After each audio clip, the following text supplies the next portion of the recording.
En este vídeo vamos a ver cómo convertir, entre comillas, una base de datos de inventario o mantenimiento geográfica, que tenemos ya en versión 7, con las características de web.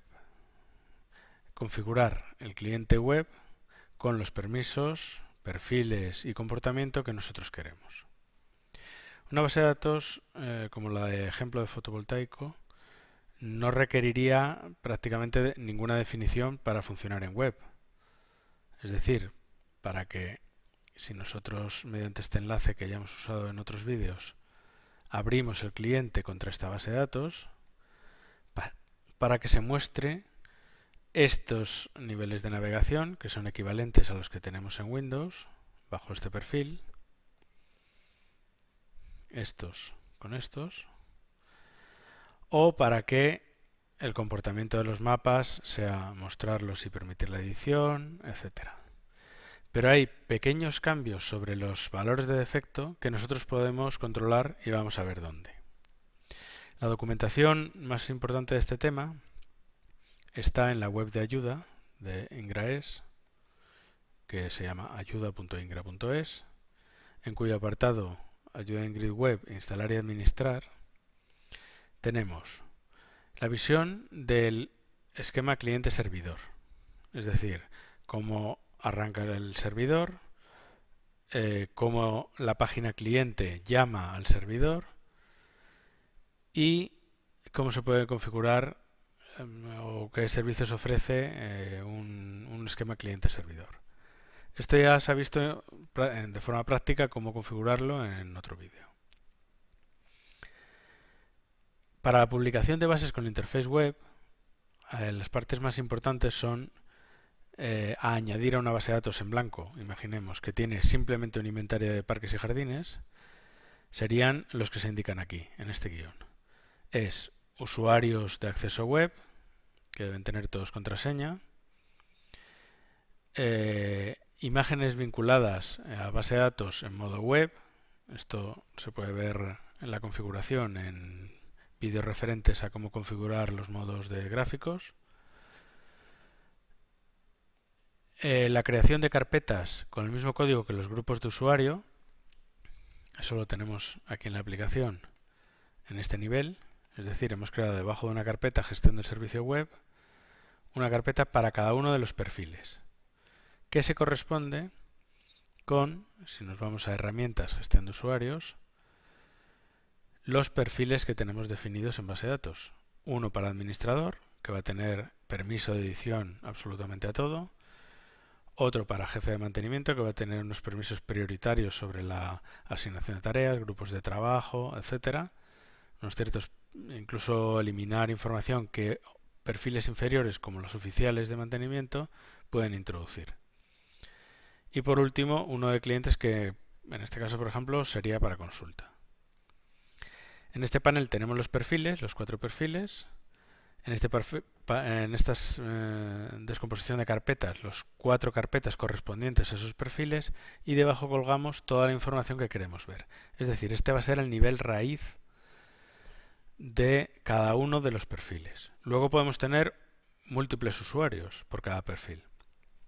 En esta base de datos de ejemplo solo hay uno por perfil. El usuario Ingrid es de perfil G1, el Jeff es de perfil G2, hay otro para G3 y G4. Aquí es donde se especifica el nivel raíz. En esta columna se especifica el nivel raíz que se corresponde con estas carpetas. Bien, aquí vemos que en administradores tenemos un montón de herramientas, carpetas de búsqueda y búsquedas por múltiples criterios. En cambio, en el de clientes solo tenemos una navegación geográfica y dos formularios de búsqueda para buscar órdenes preventivas y correctivas. Además, vamos a hacer que no tengan permiso de edición a nada o prácticamente a nada. Bueno, pues esos son los dos extremos que podemos encontrar de perfiles. ¿Cómo controlar que a cada perfil de usuario que demos una contraseña? Aquí se van a especificar las contraseñas también, en esta columna. ¿Cómo especificar que uno o varios usuarios de nivel G3, que sean oficiales de mantenimiento, hagan lo que nosotros queremos que hagan?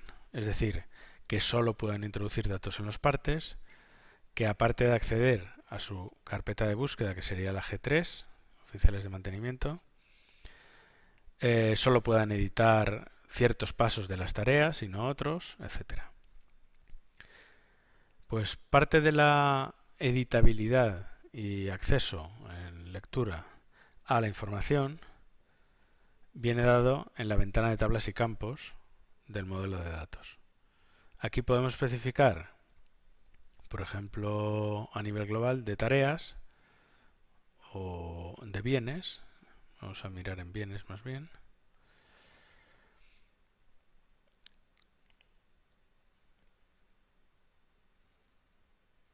Si los campos que tienen definidos, si los campos definidos son visibles, editables o accesibles mediante referencia. Estas son características de los campos.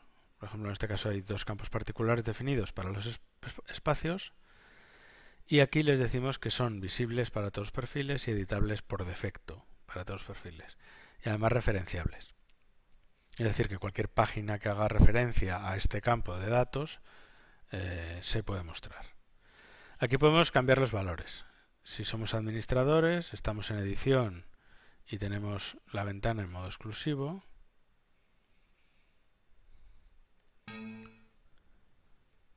Bueno, ahora mismo está bloqueada porque la tengo accesible desde la web. Si la pongo en modo exclusivo podría cambiar estos valores de visibilidad y editabilidad.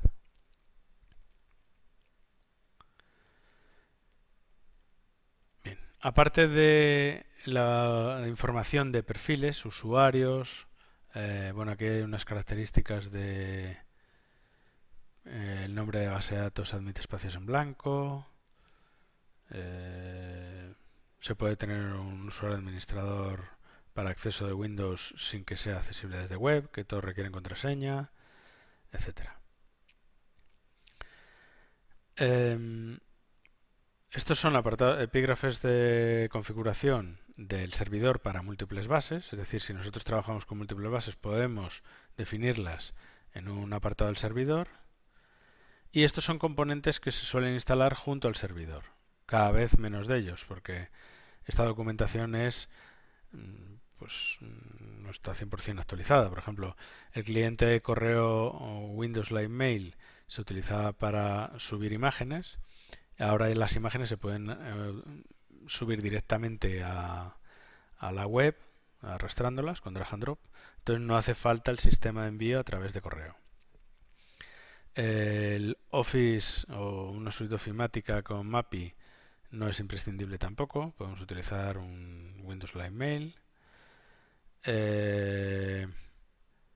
Excel lo mismo, solo en el caso de tener que generar archivos con automatización OLE es imprescindible. En general eso ya no se utiliza nunca.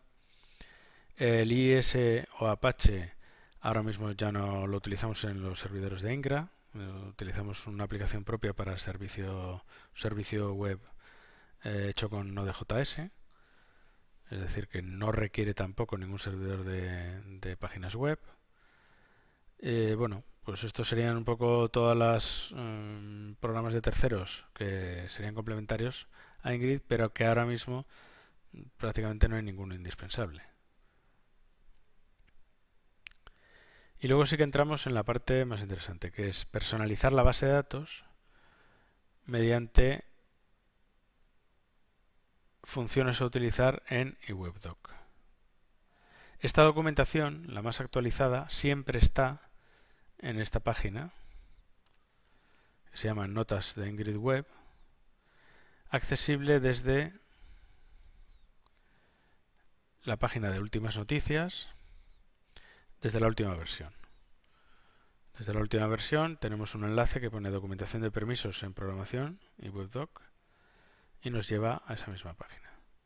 Se trata de un documento en línea que no es editable por el usuario común, pero que contiene siempre la última documentación técnica.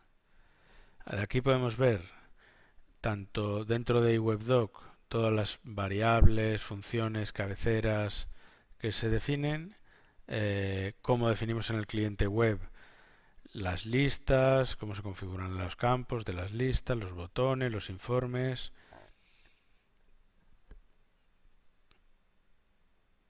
Bueno, aquí entraremos en detalle en cada una de las partes viendo un ejemplo ahora. Entonces pasamos directamente a la función, al script y webdoc de esta base de datos fotovoltaico, para familiarizarnos un poco con qué contiene un archivo de configuración del servidor más o menos sencillo y estándar, que más o menos la mitad de los proyectos tienen una estructura similar. Es decir, la mitad de los proyectos tienen pues 4 perfiles con diversos grados desde el administrador hasta un cliente de consulta. Aquí tenemos una serie de variables iniciales, ahora veremos para qué son. Simplemente hay que conocerlas e incluso copiarlas de otro proyecto. No son ni muy complicadas ni tienen mucho alcance. Luego una serie de funciones que tenemos, como hemos dicho, comentadas aquí. Por ejemplo, la función iWebDocPermisos nos permite especificar para cada perfil cuál es el acceso. Aquí tenemos la función iWebDocPermisos y los defectos que se ofrecen en la aplicación. Si nosotros no tuviéramos este script de iWebDoc, cuando creamos una base de datos en blanco y cargamos un inventario, ya podemos, creando un usuario y poco más, entrar a la base de datos desde el cliente web. ¿Y qué permisos tendrá? Pues si pertenece al grupo 1, tendrá permisos de lectura, edición, creación, destrucción, de edición de gráficos y de mapas para todas las tablas, es decir, asterisco. Si pertenece al grupo 2, tendrá de lectura, edición, creación y destrucción, no de mapas ni gráficos, para todos, excepto para las carpetas, espacios, familias, informes y conceptos de tipo referencia. Que por convenio nos es más adecuado que todos esos los gestione el administrador y no tenga acceso a ellos en modificación el grupo 2, que sería como un jefe de servicio o un usuario avanzado. Y el resto de grupos tendrían acceso en asterisco L, acceso de lectura a todo y de edición a nada. Es decir, G3, G4, y G6 o G8, todos los que definiéramos. Estos son los defectos que ofrece el programa. Nosotros, ¿cómo podemos modificar este valor de defecto, que sería lo que nos encontráramos nada más arrancar la aplicación web? Pues devolviendo en esta función, aquí con el return, que si es G1 tenga este permiso, asterisco LGD. Si es G2, este otro. Y si es cualquier otro, ninguno de ellos. Es decir, todo en lectura. Estos permisos que se han definido aquí explícitamente serían equivalentes a los que nos ofrece C, sin poner nada en esta función. Incluso sin definir la función. La función podríamos eliminarla. Pero es un ejemplo de cómo podríamos incorporar aquí que G3, por ejemplo, tuviera acceso en lectura y modificación, lectura y edición, pues a la tabla de espacios, por ejemplo, pero no a todas las demás. Lo especificaríamos en esta función. Luego entraremos en detalle en algún otro ejemplo que tenga más complejidades de definición de este tipo, pero por ahora vamos a ver el mapa de todas las funciones y cómo se manejan.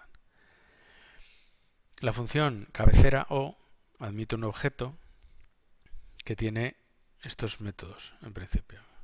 Sería cada vez que nosotros navegamos dentro de la página obtenemos esta información de objeto. La tabla y el padre, la tabla padre y la propia tabla de la página más de la lista o elemento por el que estamos navegando e incluso el campo. Y en función de eso podemos hacer un filtro para que en las listas se nos muestren cosas que no son la información estándar. Vamos a ver qué muestra esta definición de iWebDoc cabecera O en fotovoltaico que no mostraría si no lo tuviéramos definido.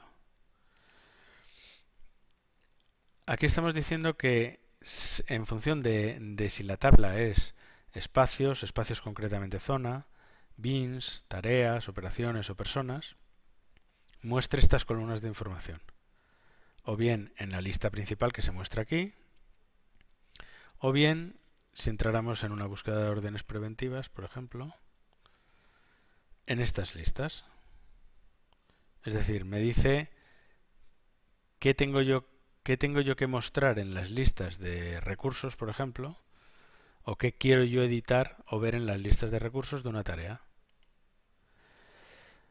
Por defecto se muestra la columna info, que sería el icono de clase, el código, como vemos, con este tamaño en ancho, 15 puntos en ancho, o un 15 puntos proporcionales sobre el número de campos que estamos definiendo.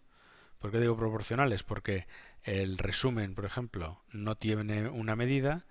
Significaría que dividiendo todo esto, todo este tamaño, entre 100, pues a este le correspondería un 5%, a este un 15%, a este un 5%, al info, que sería esta columna, y al resumen el resto, quitando que además estamos añadiendo aquí la variable a, es decir, todos los campos que queremos meter entre el resumen y el info.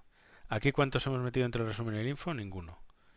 Es decir, esta lista, como no coincide con ninguno de los criterios, no es una lista de espacios, ni de bins, ni de operaciones, solo muestra estos campos: icono, code, res e info. Pero si nos vamos a otra lista, por ejemplo, una de las que tenemos definidas aquí, que sea una lista de correctivas o de preventivas, buscamos aquí una lista de correctivas. Correctivas, búsqueda de órdenes correctivas. Y se nos muestra clase, código, descripción, fecha programada y fecha de cierre, dos columnas de datos que son sensibles a lo que estamos viendo. La fecha programada y de cierre nos interesan en las correctivas, cuando la lista sea de correctivas. Entonces, estas dos columnas se han introducido entre descripción e info. Serían parte de esta cadena A. Esta cadena A, aquí si vemos correctivas, vemos que se muestra fec_abi.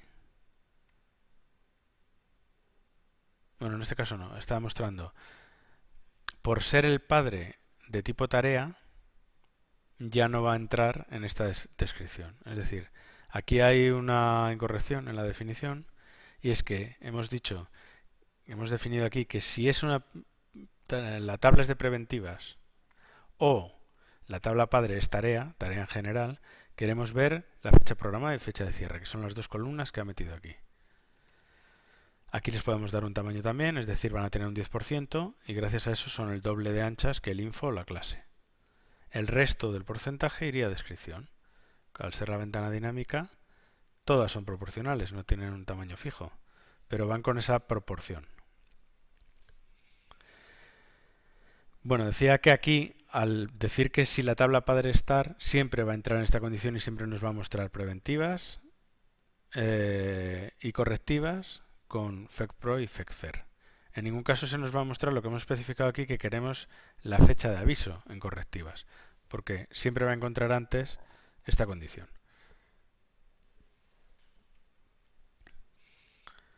Para ello podríamos quitar esta